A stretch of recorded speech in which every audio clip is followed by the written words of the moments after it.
mu mashoka y'inka ikirere kirakeye iruhande rw'umugezi w'umuvumba mu gace ka Gashura mu karere ka Nyagatare.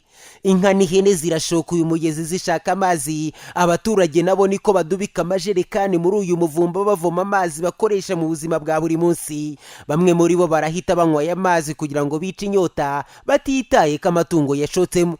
Ni ubuzima batishimiye basa n'abamenyereye. Abatuye aka gace bavuga ko gusangira amazi n'amatungo ari amaburakindi kuko babizi ko yanduye kandi bashobora gukuramo indwara. Hamwe mu ho batuye nta mavomera hegereye, ahandi begereye amavomera amazi habonekamo rimwe na rimwe nk'uko babivuga. Amazi dukoresha ubundi ubusanzwe tuvoma umuvumba, mbega ukabona umuvumba ari mubi cyane. Nyine ubwo n'inka nazo ziba zishaka amazi, urabona nta kuntu twazuhira kandi aba ari nyinshi. Bamwe baba bafite amafamu bakamanuka bakaza kuhira hano, ugasanga mbega umuntu aravoma amazi mabi. Dufite robine hakurya mu mudugudu, ariko ubwo ngubwo hari igihe habura tugakoresha aya ngaya, tukayifashisha mu buryo wenda bwo kuyakoresha nko guteka cyangwa gufura imyenda. Turayakoresha.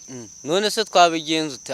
Nyine ni mabi, ariko dukoresha ayo gutekesha. Ni ikibazo gishobora kuba kigiye kubonerwa umuti kuko kuri uyu muvumba hari gukururwa amazi y'uruganda rushya rugiye kuzura muri Nyagatare. Ni uruganda Mukiza Anakira, umuyobozi w'ikigo gishinzwe amazi n'isukura WASAC ishami rya Nyagatare, avuga ko rutanga icyizere ku baturage bagitaka amazi. Amazi dufite ntabwo yarahagije dukurikije abaturage dufite.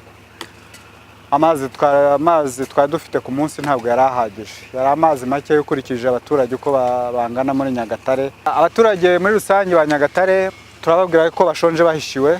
Igisubizo cyaje kuko babandi twayaga duha amazi rimwe ku munsi cyangwa se rimwe mu minsi ibiri, ubu noneho bazajya bajya babona amazi amasaha 28 kuri 28, kubera ko uruganda ruri hafi yabo, kuba ngo amazi azaza bageraho noneho atagize urugendo runini cyane, kuko ubundi amazi twabonaga yaturukaga mu birometero byinshi. Abafatabuguzi b'amazi mu karere ka Nyagatare ubu ni 7,500 basaranganywa amazi angana na metero kibi 6,000 buri munsi.